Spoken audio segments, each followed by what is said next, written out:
ሰላም ንኸበርኩም ተኸታተልቲ ኣንሃሪንፎ ኣብዚ ዘለኹሞ ሰላም ክትህልው ተስፋ ይገብር። ናይ ሎማዓንቲ ፕሮግራም ብዛዕባ ናይ ኢራንን እስራኤልን ዘጋጥም ዘሎ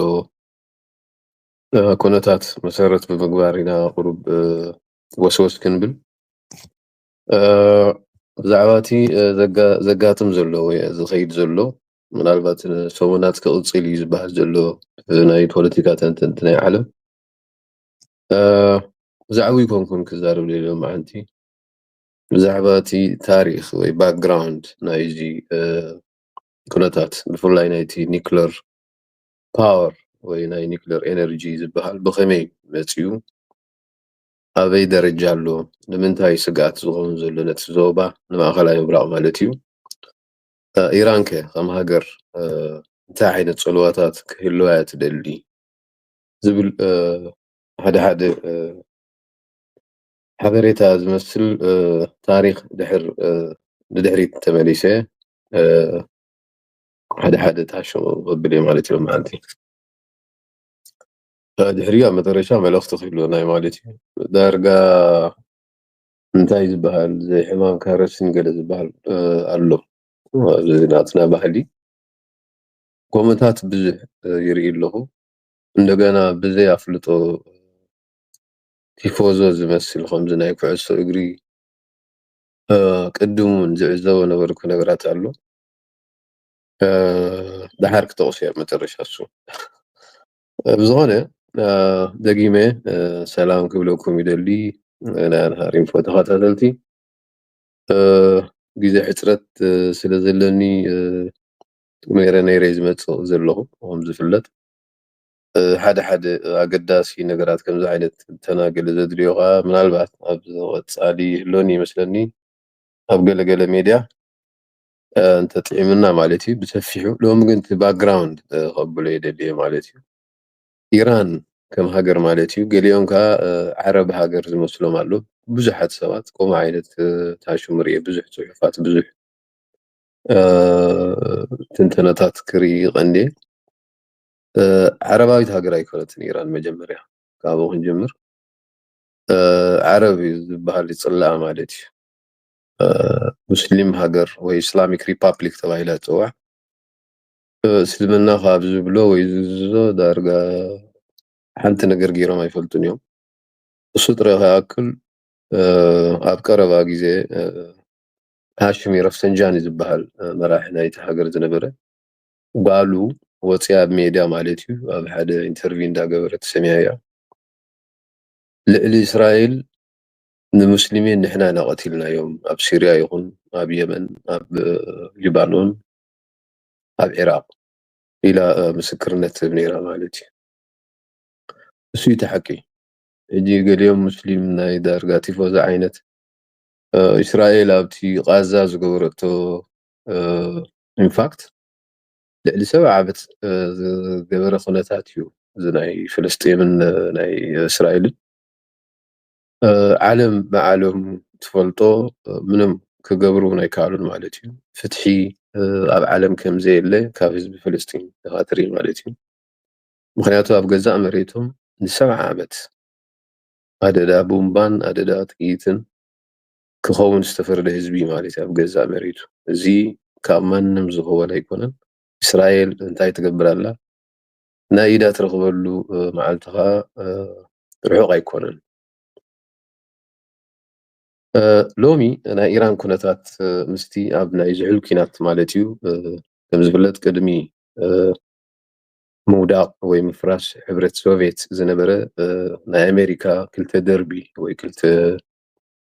ማዓስከር ዝነበረ ካፒታላዊ ዓለምን ኮሚኒዛዊ ዓለምን ካብኡ ይጅምር ኣብ ዝኾነ ታሪክ እንተሪኢኻ ኣሜሪካ ኣንፃር ሕብረት ሶቪየት ክሕግዛን እየን ንሕብረት ሶቪየት ኣብ ምውዳቕ ክሕግዛን ይኽእላ እየን ዝበለተን ዓበይቲ ሃገራት ኣብ ምሓዝ ኣብ ኣፍሪካ ከይተረፈ ኣብ እስያ ኣብ ማእኸላይ ምብራቕ ብዓብዩ ነዊሕ ሰፊሕ ብዙሕ ትሪልዮንስ ዝሓተተ ባጀትን ወፍርን እያ ገይራ ማለት እዩ ኣሜሪካ ንሕብረት ሶቪየት ንምውዳቕ ጥራይ ማለት እዩ ድሕሪ ምዝዛም ካልኣይ ኩናት ዓለም ማለት እዩ ድሕሪ 45 ዝሑል ኩናት እዩ ተባሂሉ ዝፅዋዕ እቲ ኤራ ማለት እዩ። ካብ 45 ስጋዕ 90 ዝነበረ ግዜ ማለት እዩ ኮልድ ዎር ተባሂሉ። ኣብዚ ኮልድ ዎር ናይ ውድድር ናይ እንታይ ሽሙ እዩ ነይሩ ውድድር ናይ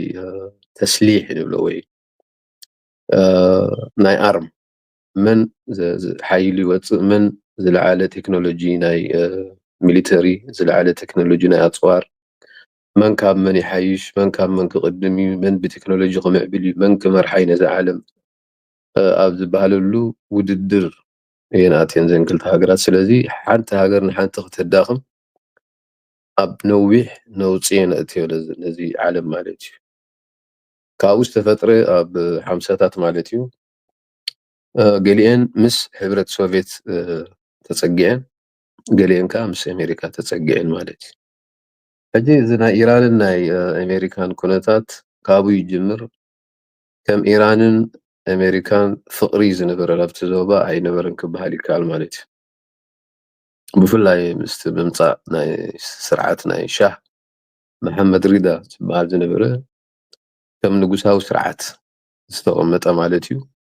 ቅድሚ መሐመድ ሙሳድቅ ዝበሃል ነይሩ ኣብ 53 ብብሪጣንያን ብኣሜሪካን ውዲት ከምዚ ኢለ ተገይሩ ማለት እዩ። ኣንፈቱ ናብ ሶቪየት ጥራይ ዘይኮነ እቲ ናይ ዓቕምታት ናይ ነዳዲ ናይታ ሃገር ክቆፃፀሮ በቲ ምዕራባዊ ዓለም ዝደልዮ ኣካይዳ ወይ ዋጋታት ይኸይድ ስለ ዘይነበረ ናይ ባዕሉ ኣብ ገዛእ ሃገሩ ኣተኪሩ ናይ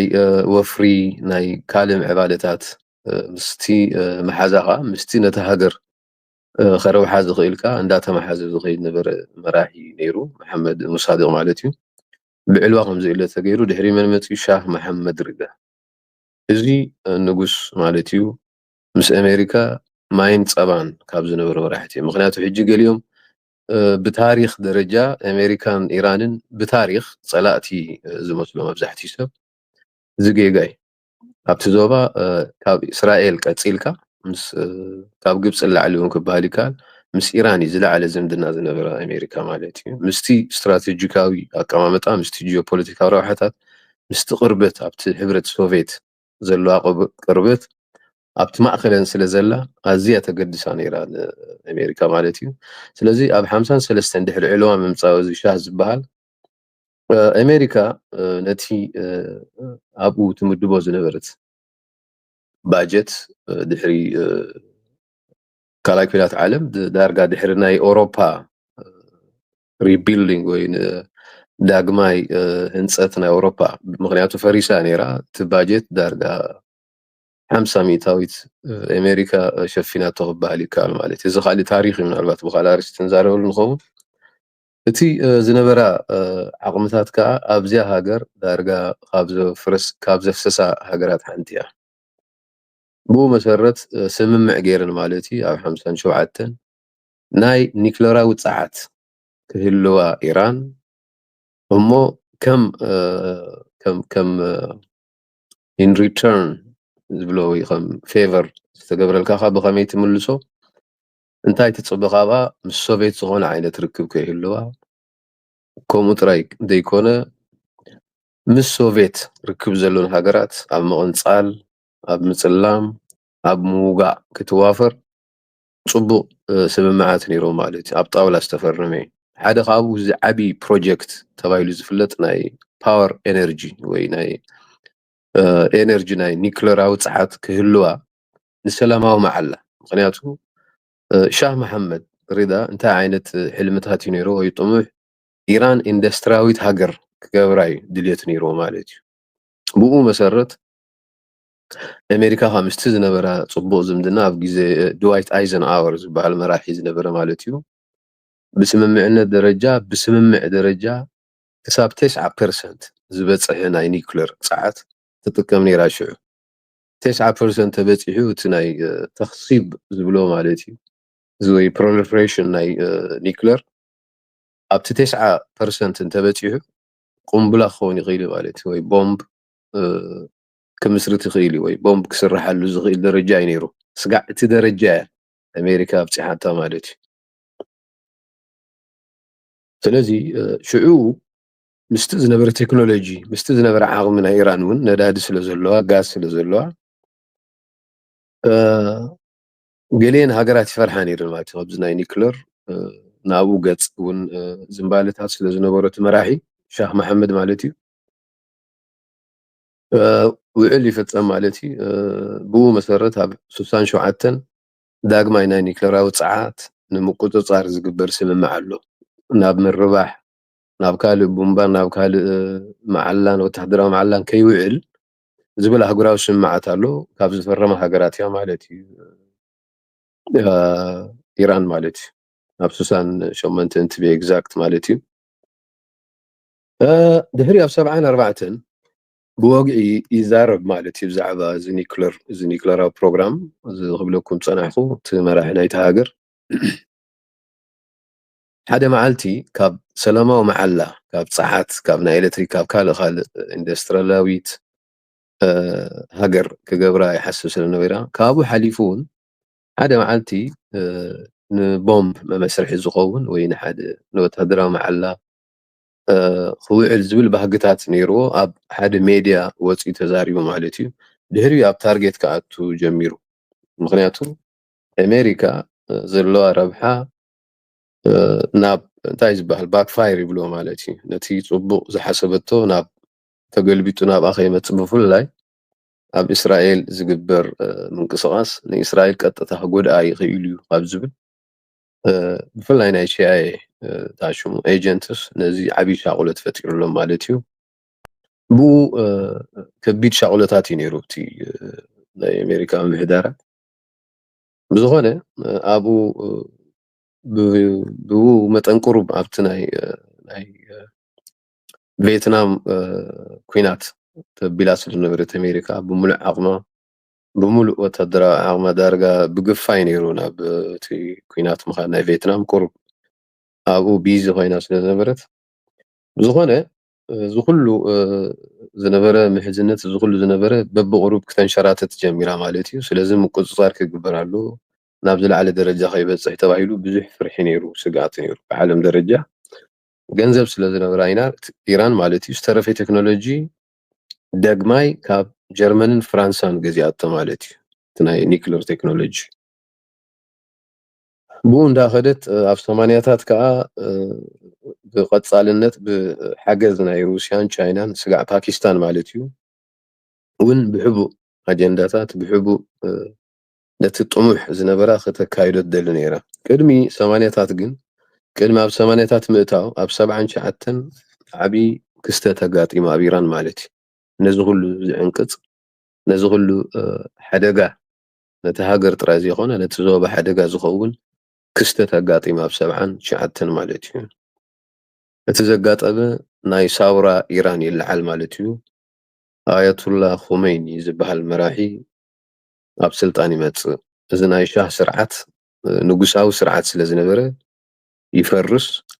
ብደገ ጥራይ ኣብ ደገ ብጎስጓስ እቲ ካብቲ ስሙዝ ተባሂሉ ዝፍለጥ ሳውራታት ኣብ ዓለም ሓደ ናይ ኢራን እዩ ነይሩ ማለት እዩ ናይ ኹመይኒ እሱ ናይ ባዕሉ ኣርእስቲ ዘለዎ እዩ።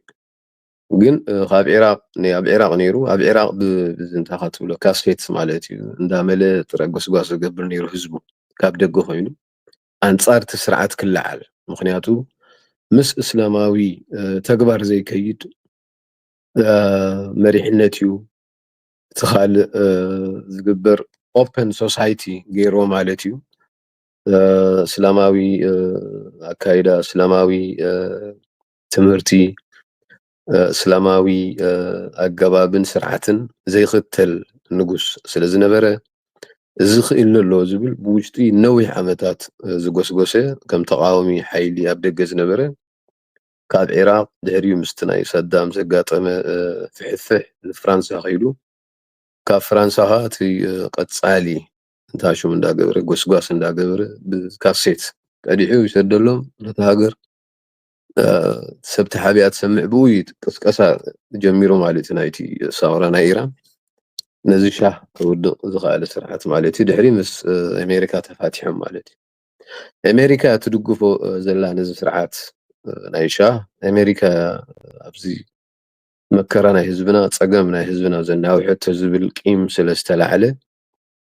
ኣንጻር ኣሜሪካ ዝተለዓዓለ ኣንጻር ኣሜሪካ ጥራይ ዘይኮነ ኣንጻር ኣሜሪካን መሓዙታን ቀንዲ ከዓ እስራኤል ዘቕንዐ ከቢድ ጎስጓስን ተቃውሞን ክለዓል ተገይሩ ብውሽጢ ብደገ ከዓ መራሕቲ ሬዲ ዝኾኑ መራሕቲ ከምዚ ሕጂ ጋቨርንመንት ኢን ኤግዛይል ዝብል ሓደ ሓደ ተኣሽሙ ትሰምዕ ኢኻ ኣብዚ ናትና እውን ኣብዚ ዘሎ ተወዲ ኣጋጣሚ እዚ ናቱ ታሪክ ከዓ ፍልይ ዝበለ እዩ ካልእ ኣርእስቲ ብዛዕባ ፐርሰናሊ ስለ ዝፈልጦ ዝገበሮ ታሪክ እውን ስለ ዘሎ ኣብዚ ኣብ ካልእ ኣጋጣሚ ክዛረበሉ እዩ ናይዚ መራሒ ናይ ኤረትራ ዝብል ዘሎ ኣብዚ ዘዕገርግር ዘሎ ሓደ ከምኡ ዓይነት ጋቨርንመንት ኢን ኤግዛይል ግን ኣሎ እዩ ጋቨርንመንት ኢን ኤግዛይል መስሪቱ ክኸመይኒ ማለት እዩ ህዝቢ ንስርዓት ናይ ሻህ ምስ ኣውደቆ ሰራዊት ኣብቲ ቦምባታት ኣብቲ ኣፈሙዝ ናይቲ ብረት ዕምባባ እንዳሰኮዐ ይኸይድ እቲ ህዝቢ ወታደር ከዓ ምንም ገብር ኣይከኣለን ተተንኪፉ እውን ስለ ዝነበረ በቲ ውሽጣዊ ኩነታት ንህዝቢ ሓንቲ ጥይት ከይተተኮሰ ደም ከይፈሰሰ ንብረት ከይዓነወ መራሒ እታ ሃገር ኣብ ደገ መራሒ ሃገር ኣብ ኤርፖርት ሻህ ምስ ወደቀ ብስነ ስርዓት ካብ ፍራንሳ መፂኡ ስልጣን ተቐቢሉ ማለት እዩ ኹመይኒ እዚ መዓሲ ኣብ 79 እዚ ንምንታይ እዩ ዘምፅኦ ዘለኹ ኣብ 79 እዚ ናይ ኒክለር ኩነታት ተቐይሩ ነይሩ እዩ ናይ ኹመይኒ ኣመፃፅኣ ንባዕሉ ምስ መፀ እዚ ናይ ኒክለር ሓራም እዩ እዚ ናይ ምዕራባዊ ባህሊ እዩ ብኒክለር ምፍርራሕ ብኒክለር ኣብ ታርጌት ክንኣቱ ይኮናን ወይ ፀገም እውን ከየልወና ይንደልን ኢና እታ ዓላማና ገይርና ኣለና ታርጌትና ገይርና ኣለና እቲ ኣብ መከራን ኣብ ሽግርን ዘውደቐ ሃገር ናይ ሻህ ስርዓት ንጉሳዊ ስርዓት ለጊሱ ኣሎ ክነተክረሉ እንደሊ ኣብ ኒክለርን ካልእን እዚ ናይ ሓራምን እዚ ምዕራባዊ ናይ ሸይጣናዊ ተግባራትን ስራሕን ኣይድልየናን እዩ ዝብል መርገፂ ነይርዎ ክገርመኩም ኹመይኒ ማለት እዩ ስለዚ ብሙሉእ ዳርጋ ስጋዕ ኣብቲ ማእኸል 80ታት ስጋዕ መጨረሻ 80ታት ክበሃል ይከኣል ስጋዕ ሽዑ ዳርጋ ተቋሪፁ ነይሩ ናይ ኒክለር ፕሮግራም ማለት እዩ እዚ ፕሮሊፈሬሽን ዝበሃል ወይ ተኽሲብ ኣልዩራኒየም ዝብሎ ብዓረብ ማለት እዩ ነቲ ዩራኒየም ነቲ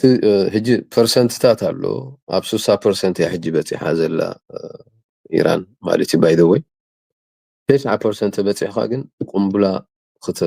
ክትሰርሓሉ ትኽእል ኢኻ እቲ ዎርሄድ እዩ ዝበሃል ዝገጥም እቲ ከም ጥይት ኣላ ወይ ከምቲ ቦምብ ኣብ ቦምባ ዝገጥም እዩ እቲ ኒክለራዊ ፀዓት ኣብኡ ይገጥም ሮኬት ሒዝዎ ይውንጨፍ ማለት እዩ ዎርሄድ እዩ ዝበሃል እቲ ኣብ ዎርሄድ እዩ ዝግጠም እቲ ኒክለር እታ ቦምባ ማለት እዩ ብዝኾነ እዚ ናይ ኹመይኒ ስርዓት ኣብ ስልጣን ምስ መፃ ኣብ 79 ብህዝባዊ ሳውራ ማለት እዩ ቀንዲ ዘተክረሉ ነበረ እቲ ኤክስፖርት ናይቲ ሪቮሉሽን ናትና ሳውራ ካብ ኢራን ሓሊፉ ናብ ደገ ንሰደድ ክንሰዶ ኢና ዝብል ፕሮግራም ሒዙ ይመፅዩ ምክንያቱ ኣብ ኢራን ዝነበረ ስርዓት ንጉሳዊ ስርዓት እዩ ናይ ሻህ ዝበልክኹም ማለት እዩ ሻህ መሐመድ ሪዳ ኣብ ከባቢ እቲ ዞባ ካብቲ ማእኸላይ ምብራቕካ መብዛሕትአን ሃገራት ዕራብ ንጉሳዊ ስርዓታት እዩ ዘለዎን ካብ ቀንዲ ታርጌት ዝነበረት መን ኣብዚ ግዜ እዚ ስዑድያ ማለት እዩ ስዑድያ ብንጉሳዊ ስርዓት ተመሓደር ሃገር እያ ባሕሬን ኣላ ቀጠር ኣላ ኢማራት ብንጉሳዊ ብዓሌታዊ ብንጉሳዊ ቤተሰብ ዝመሓደረ ሃገራት እየን ስለዚ እዞም ንጉሳውያን ገዛእቲ ዋላ ኣብ ግብፂ ንባዕሉ ቅድሚ 50ታት ናይ መሊክ ፋሩቅ ወይ ንጉስ ፋሩቅ በዓል ጀማል ዓብድናስር ዘልገስዎ ስርዓት ኣብ 52 ንጉሳዊ ቤተሰባት እዮም ዝመርሕዎ ነይሮም ዳርጋ ሃገራት ዕራብ ክበሃል ይከኣል ብብዝሒ ስለዚ እዚ ሳውራ እዚ እዚ ዓይነት ለውጢ እዚ ዘይ ዲሞክራሲያውያን ስርዓታት ኣልጊስና እስላማዊ ስርዓታት ክንተክል ኣለና ዝብል ጥሙሕ እዩ ነይርዎ ከምዚ ክንገብር ተኮይና እቲ ሳውራ ኤክስፖርት ክንገብሮ ኣለና ንደገ ናብዘን ንጉሳውያን ሃገራት ብስም እስልምና ሕጂ ኣብዚ ዝፍልይ ዝመፅእ እሶም ሺዓ እዮም ኢራናውያን ዓረብ ከ ኣይኮኑን ፐርዥያን እዮም ዝበሃሉ ኣብዚ ብዙሕ ሰብ ከም ዓረብ ዝቆፅሮም ዕራብ ኣይኮኑን ፋሪሳውያን እዮም እንታይ ሽሙ ኢራናውያን ዓረብ ዝብል መንነት እውን ኣያምኑሉን እዮም ንኽንደይ ሰሓባን ንኽንደይ ገለን ዝቆተሉ እዮም ማለት እዩ ኣብቲ ግዜ ናይ እስልምና ኣብ ዝመፀሉ ዝነበረ ነዊሕ ታሪክ ነዊሕ ገበናት ዘለዎም እዮም ማለት እዩ እተን ካልኦት ምምሕዳራት ከዓ እቲ ካልእ ንጉሳዊ ቤተሰብ ናይቲ ዞባ እቲ ዞባ ዘሎ ከዓ ናይ ሱኒ ማጆሪቲ ዘመሓድሮ እዩ ካብ ጥንቲ ማለት እዩ ከም ኣመፃፅኣ ከም ዓሌት ደረጃ ከም ንጉሳዊ ቤተሰብ ደረጃ ዝተቐመጠ ንነዊሕ መዋዕል ዝኸደ ስርዓታት እዩ ማለት እዩ ሕጂ እዚ ጥሙሕ እዚ ኣብ ምፍራስ ቀንዲ ካበይ ይጅምር ምስቲ እሱ እውን ካልእ ታሪክ እዩ ምናልባት ከሕፅሮ ይፍትን ስለ ዘለኹ ድሕሪ 79 ኣብ ስልጣን ምስ መፀ ሓንቲ ዓመት ምስ ፀንሑ ኣበዮም ኣብ ኩናት እዮም ኣትዮም ማለት እዩ ኢራናውያን ምስ መን ምስ ጎረቤታ ኢራቅ ማለት እዩ ኣብቲ ግዜ እዚ ኣብ ስልጣን ዝነበረ ሰዳም ሑሴን እዩ ብዙሕ እዩ እቲ ዝበሃል እቲ ዘፈሓፍሖም ዝነበረ ካብ 80 ካብ 1980 ክሳብ 88 ከዓ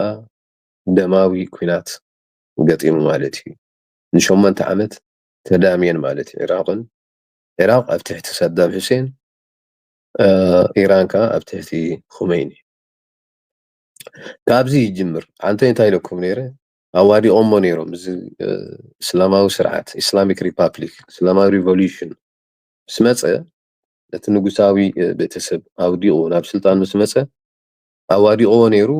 ጥራይ ከይኮነ ሓራም እዩ እቲ ናይ ምዕራባዊ ባህሊ ምዕራባዊ ርስሓትን ምዕራባዊ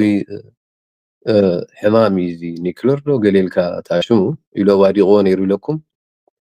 ኣብዚ ኩናት ኣብዚ ናይ 8 ዓመት ኩናት 1 ሚልዮን ሰብ ጠፍዩ ማለት ካብ ክልተን ሃገራት ካብ ኢራንን ኢራቅን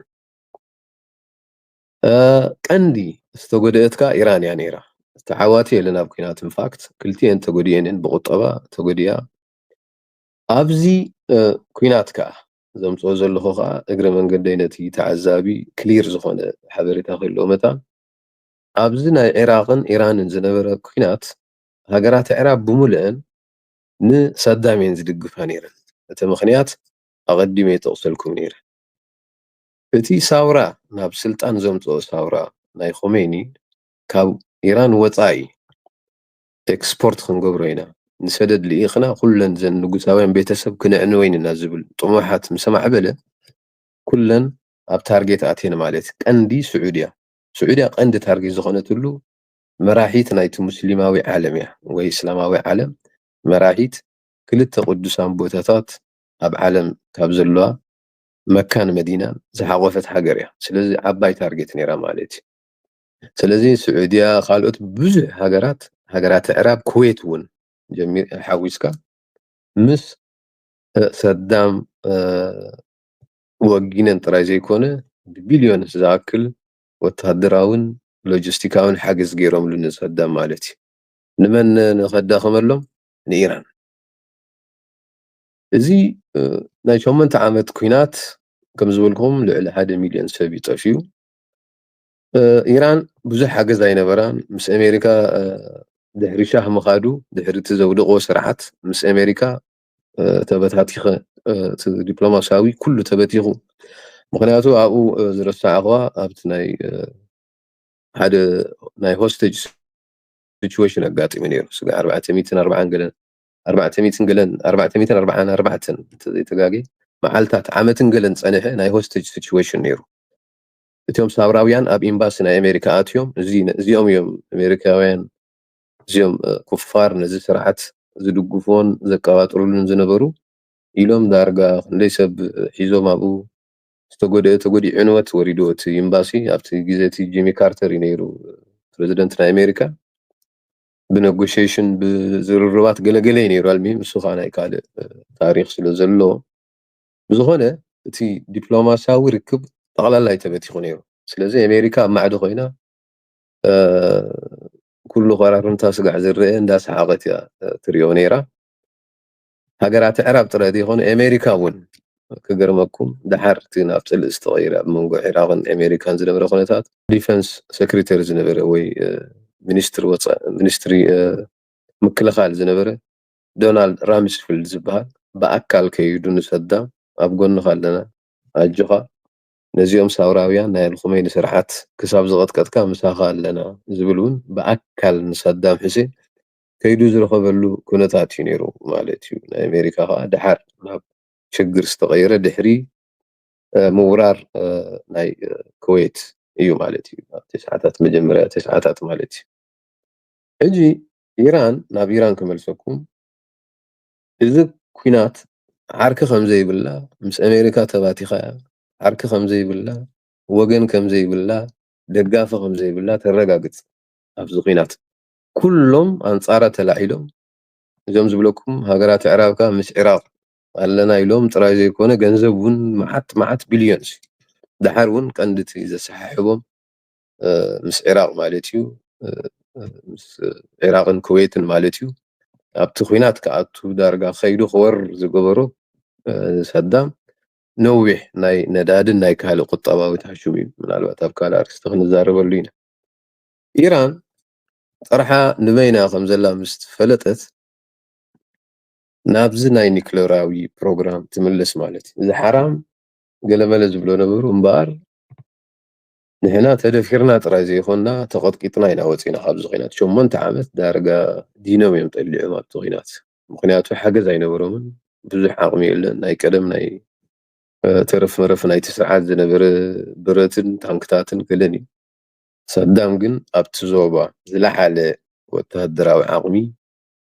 ዝለዓለ ወተሃደራዊ ብቕዓት ዝለዓለ ኣፅዋር ዝለዓለ ቴክኖሎጂ ናይ ሚሊተሪ ስታፍ ስለዝነበሮ በቲ ከዓ ደገፍ ስለዝነበሮ ዳርጋ ቀጥቂጥዋ ጥራይ ዘይኮነ ዳርጋ ብኢኮኖሚ ኣዳኺምዋ እዩ። ክልቲአን ተዳኺመን እየን ወፅአን ግን ዝያዳ ዝተጎድአት ኣብቲ ኩናት ኢራን እያ እዩ ዝበሃል። ኩሉ ብግምት እቶም ኢራናውያን እምበኣር እዚ ናይ ኒክለር ኩነታት ንሕና ኣዕሩኽ የብልና ገለ የብልና ኣብዚ ከዓ ቁጠባ ናይዚ ዓዲ ኣብዚ ደረጃ ካብ በፅሐ ብሰንኪ ኩናት ወሎ ኩናት ድሕሪ ሕጂ ማንም ከም ዘይፈራርሐና ማንም ከም ዘይወረና ማንም ሃገር ከም ዘይተጎባዕብዕ ክንገብር ተኮይንና ኒክለራዊ ቦምባ ክንውንን ኣለና ከም ሰብና ዝብል ብፓርላማ ደረጃ ይዝትይሉ ማለት እዩ። ኣልኹመይኒ የእምንዎ ማለት እዩ። እሱ ከዓ ምዕራባዊ ሸይጣን ወላ ምዕራባዊ ናይ ኩፋር ቴክኖሎጂ ዝብሎ ነበረ ሙሉእ ብሙሉእ ተቐቢሎም ኣንደርግራውንድ ክሰርሑ ጀሚሮም ማለት እዩ። ናብቲ ተቋሪፁ ነበረ ናብኡ ይኣትዉ ማለት እዩ። ሕጂ ዝቐንዲ ስግኣት ደጊሙ ደጋጊሙ ንመን ይኸውን ነቴን ኣብቲ ኩናት ናይ መጀመርያ ጋልፍ ወር እዩ ዝበሃል ካልኣይ ጋልፍ ወር ከዓ ናይ ኢራቅን ኩዌትን ቀዳማይን ካልኣይን ኩናት ዓለም ከም ዝበሃል እቲ ናይ ኢራንን ኢራቅን ፈርስት ጋልፍ ወር እዩ ዝበሃል ወይ ቀዳማይ ናይ ጋልፍ ኩናት ይበሃል። ናይ ኢራቅን ኩዌትን ከዓ ወራር ናይ ሰዳም ኣብ ልዕሊ ኢራቅ ዝገበረ ከዓ ሰከንድ ጋልፍ ወር ተባሂሉ ይፅዋዕ ማለት እዩ። ስለዚ ኣብዚ ኩነታት ድሕሪ ሕጂ እውን ማንም ሃገር ከም ዘይደፍረና ሜክ ሹር ክንገብር ተኮይንና ቡምባ ከይህልወና ኣለና ዝብል ተሓሽሙ ይገብሮ ማለት እዩ። ስለዚ ካብኡ ይጅመር እቲ ምምላስ ናብቲ ናይ ጥሙሕ ናይዚ ኒክለራዊ ፀዓት ካብ ሰላማዊ ናብ ወተሃደራዊ መዓላ ክነውዕል ኣለና። እቲ ጥሙሕ እቲ ናይ ኤክስፖርት ናይ ሳውራና ግን ኣብ ቀፃሊ እዩ ዘሎ እሱ ክንሰርሓሉ ኢና ብዝለዓለ ደረጃ ብሙሉእ ዓቕሚ ናይቲ ሃገር ሙሉእ ባጀት ዳርጋ ፍርቂ ባጀት ናይቲ ሃገር ኣብ ልብናን ኣብ ሲርያ ኣብ የመን ኣብ ኢራቅ እውን ድሕሪ ውድቀት ናይ ስርዓት ናይ ሰዳም ማለት እዩ ኩሉ ዓለም ከም ዝፈልጦ እዚ ዕብለላ በቲ ንኒክለር እንዳስራሕኻ ኒክለራዊ ፀዓት ምዕባል ናብ ወተሃደራዊ መዓላ ዘቕንዐ ዝዓላምኡ ማለት እዩ። በቲ ከዓ ኤክስፖርት እቲ ሳውራ ኤክስፖርት ማለት እዩ ምግባር ብሙሉእ ዴይ ኤንድ ናይት ምስራሕ ትጀምር ማለት እዩ ኢራን ማለት እዩ። እቲ ምክንያታት ኢለኩም ዓርኪ የለን ኩላ ምስ ዓለም ተባቲኻ እቶም ሃገራት ኣዕራብ ኣንፃራ ተላዒለን ጥራይ ዘይኮነ ብገንዘብን ብገለን እምበኣር ኣብዚ ካብ ተባፅሕና ኢለ ኣብዚ ናብ ፕሮግራም ተመሊሳ ማለት እዩ። ታሪክ እቲ ሰብ ክርዶ ኢለ ኣብዚ ኣሜሪካ ኣብቲ መጀመርያ መጽእ ከሎ ኒውክለር ድሕሪ ናይ ሻህ ስርዓት ብኡ ተቋሪፁ ድሕሪኡ እቲ ቴክኖሎጂ ካብ ጀርመንን ፍራንሳን ዝገዝኦ ጀርመንን ፍራንሳን እውን ስግኣት ስለ ዝነበረ ኢደን ኣንሰሒበን ሙሉእ ቴክኖሎጂን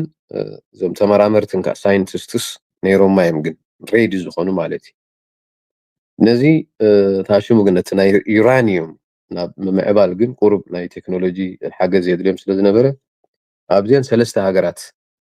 ምትሕጋዝ ጅምራ ማለት እዩ እሰን ከዓ ቻይናን ሩስያን ፓኪስታንን ማለት እዩ ሓንቲ ከም ዝገለጽኩልኩም ምክንያቱ ብፍላይ ፓኪስታን እስላማዊት ሃገር ከም ምዃና መጠን ጥራይ ዘይኮነ ዓብድልቃድር ካን ዝበሃል ነቲ ናይ ፓኪስታን ታሽሙ ቴክኖሎጂ ኒውክለራዊት ሃገር ክገብራ ዝኽኣለ ፓኪስታናዊ ሳይንቲስት ዓብድልቃድር ካን ይበሃል እሱ ናብ ኣውሮፓ ተማሂሩ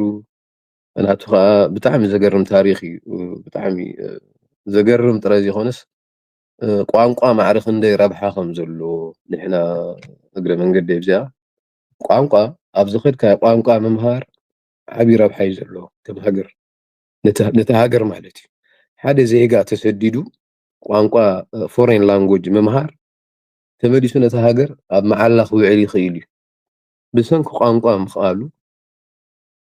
ንሃገሩ ኒውክለር ዘዕጠቐ እዩ ሳይንቲስት ማለት እዩ ናቱ ታሪክ ከምፃልኩም እዩ ናይ ዓብድልቃድር ካን ኣብ ካልእ ማለት እዩ ፓኪስታን ሕጂ ትንክፋ የለ ገለ የለ ኣብ ምስ ህንዲ እቲ ዘሎ ወጥሪ ጀሚራ ትበሃል ነፈርቲ በዝን በዝን ክለኣየር ጠሒሳ በዛ ኣትያ በዚ ወፅያ ክንዲዚ ቦምባ ተደርቢብለካ ኣብ ሰሙን ኣብ 3-4 መዓልቲ ይጠፍእ ምክንያቱ ክልቲአን ናይ ኒውክለር ፓወር እንታይ ሽሙ ስለ ዝኾና ናብቲ እስካሌሽን ወይ ናብቲ ዝለዓለ ፉል ስኬል ክበፅሕ ይኽእል እቲ ኩናት ኩሉ ግዜ ክልተ ተመጣጣኒ ሓይሊ እንተኮይኑ ክልተ ኒውክለራዊ ሓይሊ እንተልዩ ጠቃን ሓደ ንሓደ ክደፍሮ ኣይክእልን እዩ ተኸባቢርካ ኢኻ ትኸይድ ማለት እዩ ኣብነት ፓኪስታንን ህንድን ክንወስድ ንኽእል ስለዚ እዚ በዓል ፓኪስታን እውን ኢድ ነይርዎ ናብቲ ምምስራሕ ናይ ዝታሹ ማለት እዩ ግን ብስቱር እዩ ነይሩ መዓስ ኣብ ቃልዕ ወፂኡ ናይ ኒውክለር ኩነታት ናይ ኢራን እንተኢልና ዓለም ዝያዳ ተሓቢኣ ወላ ትገብሮ እንተነበረት ኣሻቓሊ ኮይኑ ዝመፀ ተቃወምቲ ሓይልታት ነይሮም ናይ እዚ ስርዓት ማለት እዩ خلق ኢራኒ ዝበሃሉ ተቃወምቲ ሓይልታት ኣቃሊዖሞ ምስጢር ናይቲ ሃገር ማለት እዩ ኣብኡ ዝነበሩ ኣባላት ገሊኦም ሳይንቲስት ዝነበሩ ገሊኦም ፍልጠት ዝነበሮም ኣብቲ መዳይ ገሊኦም ቤተሰብ ዝነበሮም ኣብኡ ዝሰርሑ ግን በቲ መንግስቲ ዓመፅ ወሪዱና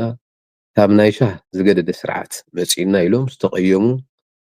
ዝተወፅዑ ስድራ ቤታቶም ዝተኣሰሩ ገለመታት ተኣኻኺቦም ተቃወምቲ ውድባት ተመስሪተን ማለት ብኢራን ንናይ ኣያቱላ ኹመይኒ ወይ ነቲ ዘሎ ናይ እስላሚክ ስርዓት እስላሚክ ሪፓብሊክ ስርዓት ናይ ኢራን ዝቃወሙ ንምፍራስ ዝፅዕሩ ተቃወምቲ ሓይልታት ተፈጢረን ማለት እዩ እቶም ዓበይቲ ኣብቲ ስጋዕ 2002 ዝነበሩ ብቃልዕ ዘውፅኦ እቲ ብዶክመንት ደረጃ እውን ኢራን ሙሉ ብሙሉእ ኣያቋርፀቶም ብታሕቲ ታሕቲ እቲ ቦታታት ከይተረፈ ሰነዳት ንምዕራባዊ ዓለም ኣሕሊፎም ዝሃቡ ተቃወምቲ ኢራናውያን እዮም ተቃወምቲ ናይታ ሃገር ደቂ ሃገር ኢራናውያን ክንሶም ብስም እቲ ፀገማት ምስቲ ስርዓት ዘለዎ ንምስጢር ናይ ሃገር ኣሕሊፎም ሂቦም ማለት እዩ